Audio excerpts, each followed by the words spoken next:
ব্যবস্থাপনা স্থানীয় সরকার বিভাগ ও সিটি কর্পোরেশনের যৌথ সহযোগিতায় গবাদি পশুর হাটে পরিষ্কার পরিচ্ছন্নতা ও বর্জ্য অপসারণে প্রয়োজনীয় পদক্ষেপ গ্রহণ করা হবে। তাছাড়া যত্রতত্র স্বাস্থ্যসম্মত উপায়ে পশু কোরবানির বিষয়ে প্রয়োজনীয় নির্দেশনা অনেক জায়গায় দেওয়া হবে।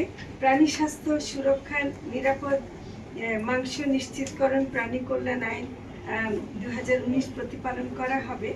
এবং এখানে যেটা আমরা আরেকটু বলেছি যে হাটগুলোতে বা ইয়েগুলোতে সেখানে যারা মনিটরিংয়ের জন্য যাবে বা খামারিদের জন্য একটু টয়লেটেরও ব্যবস্থা রাখা, সেটা আমাদের এখানে লেখা হয়নি, কিন্তু সবার জন্যই যেন যারা ওখানে কাজে থাকবে তাদেরও একটু টয়লেটের ব্যবস্থা রাখা, সেটা প্রয়োজন হবে। তাছাড়া গবাদি পশুর হাট ও পরিবহনের সময় পরিমিত খাদ্য ও বিশুদ্ধ পানির সরবরাহ রাখতে হবে। এটা কীভাবে রাখবে সেটা ট্রাকওয়ালারা বা অন্যরা ওরা বুঝবে, কিন্তু আমরা মনে করি যে পানির সরবরাহটা থাকা দরকার।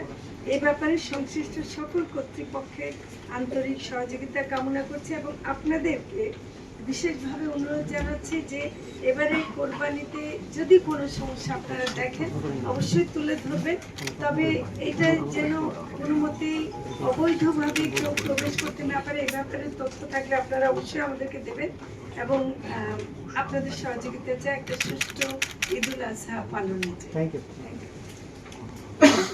এখানে শেষ করছি এবং আপনাদের সবাইকে দুপুরের খাবারটা গ্রহণ করার জন্য বিনীত অনুরোধ। Thank you. আবার দেখা হবে। ধন্যবাদ। স্মার্ট